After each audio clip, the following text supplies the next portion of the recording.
explain the implications, if any, of the recent Trump trade war actions on selecting a global manufacturing location. What are the different scenarios on how the trade dispute will play out? Okay, and I don't know, whoever wants to, we can, yeah, go ahead.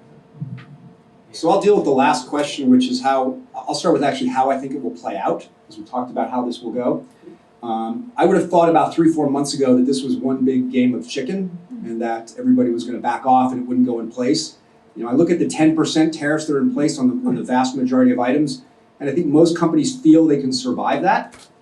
I think the problem is in January when the 25% goes in place, it completely changes the landscape of how everybody looks at this. And so the dialogue I think we'll go into a little bit later about what we do, I think really takes hold. My view on where this goes is to exit out of a trade war, you know, both sides need to really save face a little bit, and there really isn't a good off-ramp anymore. You know, now that once you're in this, there's no real easy way to get out and have both sides feel that they can come home with a victory. And so I think that was when you talk about how long this is going to go.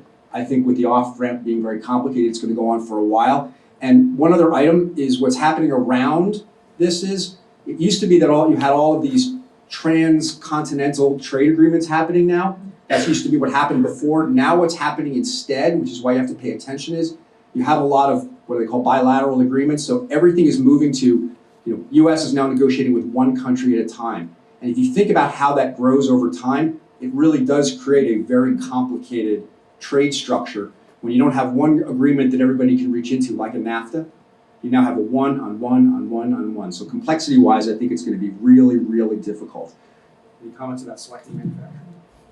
I actually would like to address the same thing in terms of how this ends. So my belief is this is less about a trade war and more about geopolitical realignment that is being engineered. And so look for this to be a fairly long-term trade war, because it isn't a trade war, it's something else.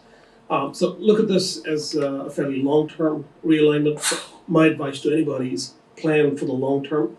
And I think we'll get into solutions a little bit later, if I'm not mistaken. So, okay. You know, I've exceeded my time, and I